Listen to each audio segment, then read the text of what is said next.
My name is Malia, and I'm going to introduce to you See You on the Other Side. Why? Everyone has a story to tell about their family death experiences. I just feel like it's my duty to let them be known and how their deaths left me feeling void and even more curious about the death process. On the day that my father died, June 12th, 1993, my mom, Veronica, was at choir practice. She left early that day because of the way her stomach felt. It was that gut feeling that made her come home early. And then that's when she was told of her husband's Harold's death. Back then, she didn't have a cell phone. No one called her to inform her of his death.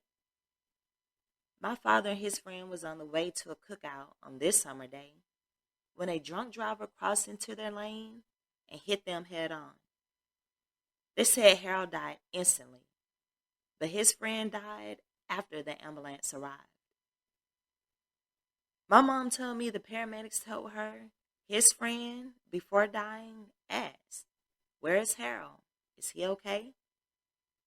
The impact from the heat of the accident folded my dad, Harold, underneath the steering column. When we were making funeral arrangements with Hanley Shelton Funeral Home, they asked my mom if she wanted a closed casket or fix his eyelid because it was ripped off during the accident. She chose an open casket. His eyelid was sewn back on. As a child, I didn't understand much about death or the process. But after the accident, my mom bought us a new house and put herself through school. And she became a nurse at Cobb Hospital. She worked there for a couple of years and at McEachern High School. She was living her life until diabetes, it just came over her body, and then it added many complications: high blood pressure, heart failure, poor blood circulation.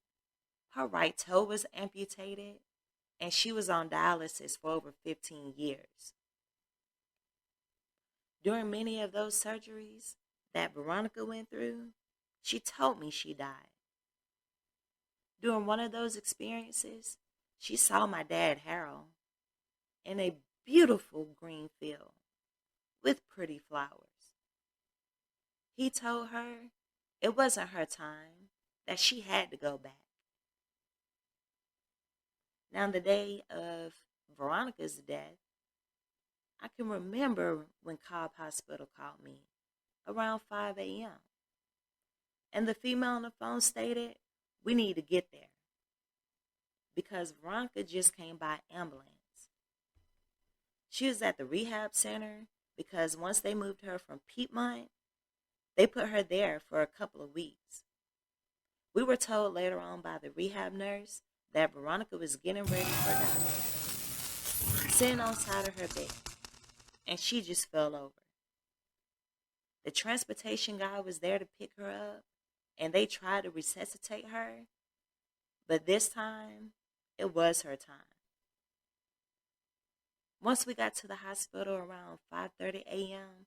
and they took us to the back, I thought they was taking us to see her, but we went into a room with a sofa and a telephone. When the doctor and nurses told us to sit down, I thought we was coming up with a game plan to send her to another hospital or something. For the last 15 years, that's what we went through. Different hospitals, different doctors. Dr. Saeed said it was nothing else they could do. She died. I couldn't breathe. At the same time, I was trying to run out of the room, and the nurses had to stop me. At that time, I just died also. The empty void that had just came over me, she was my rock. It took about 1 hour before we could go back to see her. They had to clean up the room. Once the rest of the family did arrive and we went back to see her, It was a tube still in her throat. I wanted to pull it out, but the doctor said the coroner would do it once they arrived. My uncle, he had been a fire chief for the last 20 years. He wasn't afraid of a dead body, so he laid his hand on her forehead. Then he said, her body's still warm. I felt my mother in that room that very moment. I felt it in my heart and mind. Other people in the room was talking, but I could only cry, both sad and happy tears. She was gone, no longer with us. I knew where my mom's precious soul would go. She would go to be with the Lord. Glory, hallelujah. Imagine how she feels now. No more pain and no more sickness. Who would have known that a couple days before would have been the last time that I would see her alive? But the last time was great because we were sitting outside of the rehab center and she stuck her foot up towards the sign and said it would heal. We laughed, not knowing that would be the last laugh we would share while in this human body.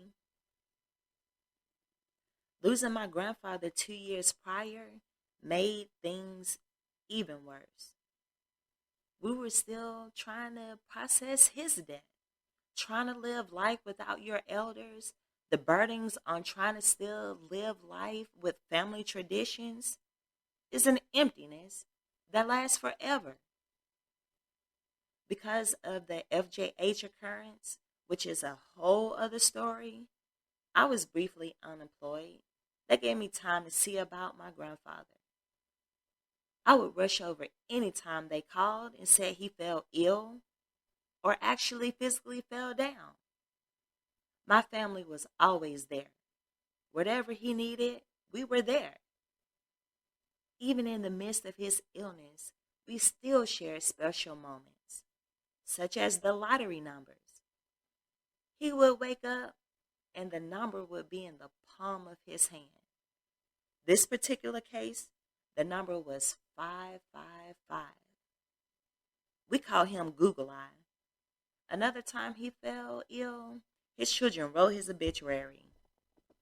With no one's help, he rose up out that deathbed and tore that obituary up. And he told them, don't be writing that.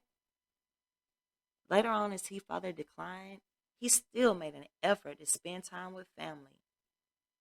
On July 3rd, Arvell passed away. No cause of death. God was ready for his soul. Now, my grandmother Mamie, she was a sweet, wonderful woman. She started to drift off once she lost Google Eye and her daughter Veronica. Then in between, she lost a son and a brother. My uncle Michael, he struggled with complications due to diabetes. During his transition, he was in a coma. I asked him to give God, Jesus, and my mom a message that I said hello and I love them.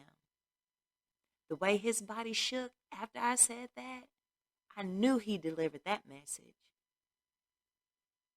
My grandmother brother Lionel, when he died, we couldn't hide it from her. When we told her of his death, her eyes spoke for her. All this death that we're left to deal with on July 11th at 8:20 p.m., Mamie took her last breath. Again, no cause of death. God was ready for her to come home. We were already gathered around her, praying for her, making her feel as comfortable as possible. Then, God demanded her soul. It was in a blink of an eye. She was gone. Losing so many loved ones, I found myself wondering a lot about death. Why were some deaths so violent and others peaceful? House fires, shootings, car accidents, and many other tragic ways to die. I wonder if there are transitions. Does your spirit leave your body before the actual event takes place? Does your body feel the pain? Since my mother's passing, she has visited me several times. The day she parted from us, both my boys had the same exact dream about her on the same night. Each described the same detail about their dream as the other. Now, my children's grandmother, her name was Deborah Evans. She died due to cancer. We were at the hospital with her before she died, and she kept asking us, "Who is the man in the room with the white beard?" We thought she was just talking because she kept mumbling different things we couldn't understand. Later on in life, that's when I heard of people before death saw a man with the white beard, white hair, a glowing image. This generation isn't built with the same fibers as our elders. My auntie, she tried to keep the family together, but the supposed to be male elder, he's so trapped up on his own greed, and he was the one praying over family dinners and holidays to keep the family together. But now, he doesn't even participate in our family functions. The emptiness without my parents, without my grandparents, the elders in the family, makes holidays rough to get through. One thing about it, death is guaranteed to every living soul. See you on the other side.